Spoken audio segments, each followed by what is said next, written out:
இனிய மாலை வணக்கம். கதம்ப மஞ்சரி என்ற தலைப்பின் கீழ் இன்று உங்களுடன் சில கருத்துக்களை பகிர்ந்து கொள்ள விரும்புகிறேன். உங்களுக்கு அது பிடித்திருந்தால் என்னை ஊக்குவிக்கும் விதமாக பார்க்கும்படியும் கேட்டுக்கொள்கிறேன், பாராட்டும்படியும் கேட்டுக்கொள்கிறேன். பொதுவாக தமிழ் காப்பியங்கள் தமிழனின் வரலாறு கூறும். தமிழர்கள் வணங்கிய தெய்வங்களை பற்றியும் அக்கடவுளரது திருவிளையாடல்களை சில நேரம் உவமையாக்கி கூறுவதும் இயல்பு. அதிலும் சிலப்பதிகார காவியத்தில் ஆய்ச்சியர் குரவை என்ற தலைப்பில் இளங்கோவடிகள் தமது கொலைக்களக்காதையில் திருமால் பற்றி கொஞ்சம் விவரித்து கூறியிருக்கிறார். தமிழர் பண்பாட்டில் சகுனங்களுக்கு முக்கியத்துவம் கொடுத்திருக்கிறார்கள். கண்கள் துடித்தல், உள்ளங்கை அரித்தல் போன்றவை பல உவமைகளாக கூறப்பட்டுள்ளன. இவ்வாறு தீய சகுனங்கள் தோன்றினாலோ அல்லது அனுபவிக்க நேர்ந்தாலோ தமிழர்கள் இறைவனை வழிபடுவது வழக்கம்.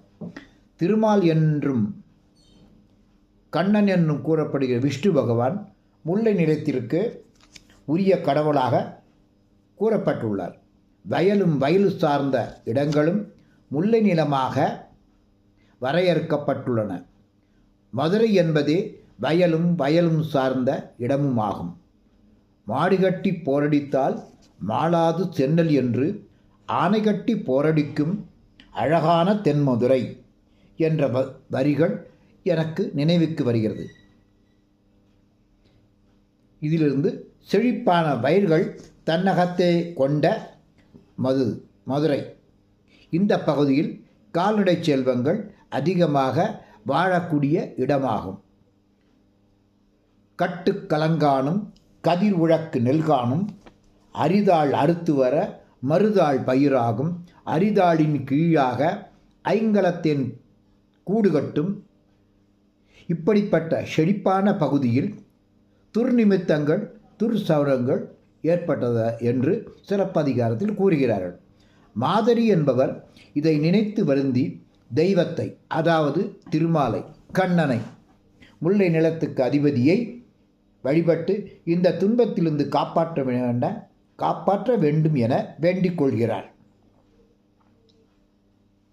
இளங்கோவடிகள் ஆய்ச்சியர் குரவை என்னும் பகுதியில் இந்த சகுனங்கள் கண்ணனின் லீலைகள் எனவும் குறிப்பிட்டுள்ளார். முல்லை நிலக் கடவுள், மருது நிலக் கடவுள், குறிஞ்சி நிலக் கடவுள், பாலை நிலக்கடவுள், நெய்தல் நிலக்கடவுள் எல்லா வகை நிலங்களுக்கும் கடவுளர்களை உருவம் பண்ணி இருக்கிறார்கள். மாதரி என்பவருக்கு அரண்மனைக்கு நெய் போன்ற வஸ்துக்களை விநியோகிப்பது வழக்கம். பொதுவாக அவை நாள்தோறும் அல்லது மாதந்தோறும் கூட இருக்கலாம். திடீரென்று அவருக்கு அரண்மனைக்கு நெய்முறை கொண்டு போகும் நாள் நினைவுக்கு வந்தது. உடனடியாக தன் மகளுடன் கடைக்கையினும் மத்தும் கொண்டு தயிர்தாழி இருக்கும் இடத்திற்கு வருகிறார்கள். அப்போதுதான் கண் உருகிறார்கள் சில துர்ச்சகுனங்களை. குடங்களிலே உரையிட்டு இருந்த பால் உரையாதிருக்கிறது. திரண்ட திமிழ்களையுடைய ஆரோக்கியமான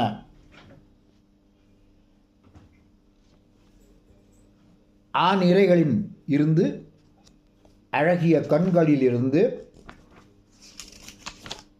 நீர் வழிந்து கொண்டிருக்கிறது. பொதுவாக கண்களிலிருந்து கண்ணீர் வருவது பல்வேறு காரணங்களாக இருக்கலாம். சிரித்தாலும் கண்ணீர் வரும், அழுதாலும் கண்ணீர் வரும் அல்லவா? மகிழ்ச்சியிலும் கண்ணீர் வந்து நாத்தழுதழுக்கும். துக்க செய்தி கேட்டாலோ அல்லது துக்கம் ஏற்பட்டாலோ கூட அழாமலேயே கண்ணீர் வரலாம். பொதுவாக தூக்கம் வந்தாலும் கண்ணீர் வரும் அல்லவா? வாயில்லா ஜீவன்களில் கண்ணீர் வந்தால் அவைகளுக்கு சந்தோஷத்தால் கண்ணீர் வருவது குறைவுதானே. துக்கமாகவோ வலியாகவோ பசியாலோ கண்ணீர் வரலாமே. இப்போது வருகிறதென்றால் அது கொஞ்சம் நிழலுதானே. சந்தோஷமாக கால்நடைகள் வாழ்ந்து வருகின்றன. ஏனெனில் மிகவும் செழிப்பான பகுதி, உணவிற்கும் தண்ணீருக்கும் என்றுமே குறைவில்லை. வேலை செய்ய வேண்டியதும் மிகவும் குறைவு. அப்படி இருந்தும் ஏன் குவிந்த திமிழலையுடைய ஏற்றின், அதாவது காளையின் கண்களிலிருந்து நீ ஏன் வந்ததோ? முதல் நாள் உருகியிலே எடுத்து வைத்திருந்த மனமுள்ள வெண்ணெய் உருக வைக்கும்போது உருகாதிருக்கிறது. இது ஏன்? இவையெல்லாம் தீய சகுனங்களாக கருதப்படுகிறது. ஆட்டுக்குட்டிகளை நீங்கள் பார்த்தது உண்டா? எப்பொழுதும் நில்லாது துள்ளி துள்ளி குதித்து கொண்டிருக்கும். ஒன்றுக்கொன்று சும்மாவே மோதிக்கொள்வது போல் திரிந்து கொண்டிருக்கும். ஆனால் இவைகள் ஆட்டுக்குட்டிகள் ஆடாது அசையாது நிற்கின்றன. ஏனென்றால் மகிழ்ச்சி இல்லையே, அல்லது ஏதாவது நோயிற்று இருக்கிறதா? பசுமாடுகளின் காம்புகளில் பால் நிறைந்து பால் தானாகவே அல்லது பிறர் சுரக்கவோ செய்யும் நிலை மாறி அதனால் அவைகள் நடுங்க நின்று கதறுகின்றனவே. அவை கழுத்திலே கட்டப்பட்டுள்ள மணிகள் அற்று நிலத்திலே வீழ்கின்றனவே. இவைகளெல்லாம் தீய சகுனங்களோ? நாட்டிற்கு அல்லது மதுரை நகருக்கோ ஏதாவது இன்னல்கள் நேருமோ? இவ்வாறு இன்னல்கள் நேரும் என சகுன நிமித்தங்கள் தோன்றினாலும் நம் குறவை கூத்தை, அதாவது முன்னோர்கள் பலராமன், கண்ணன் ஆகியோரின் விளையாட்டாகவும்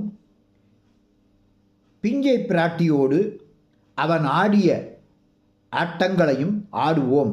அப்போது கறவைகளும் கன்றுகளும் துயர் நீங்குக என வேண்டிக் கொள்வோம் எனவும் மாதிரி தமது மகளிடம் கூறினாள். மாயவன் கன்றினையே குறுந்தடியாய் கொண்டு விளாமரத்தின் கனியை உதிர்த்தவன்,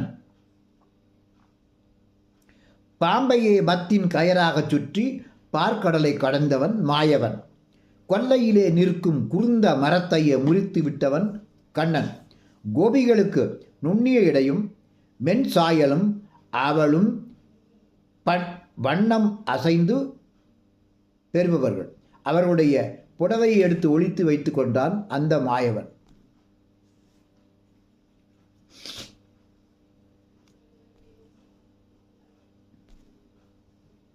அவன் வஞ்சம் செய்தவன்.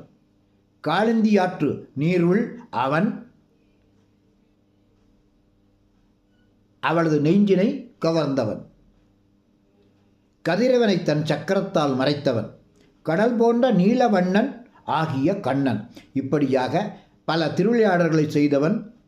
குழலின் இனிய ஒலியை நாம் கேட்போமா என்று மாதவி கூறினாள்.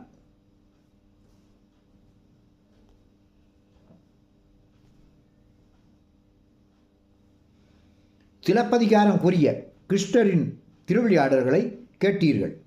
பின் எப்படி மூட நம்பிக்கைகள் இந்த தமிழருக்கு வந்தது?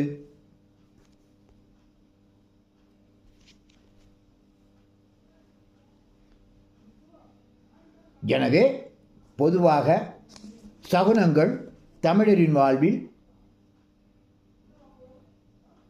முக்கியமான இடத்தை வகித்தது என்று சிலப்பதிகாரம் மற்றும் பண்டைய தமிழ் நூல்களில் கூறுகிறார்கள்.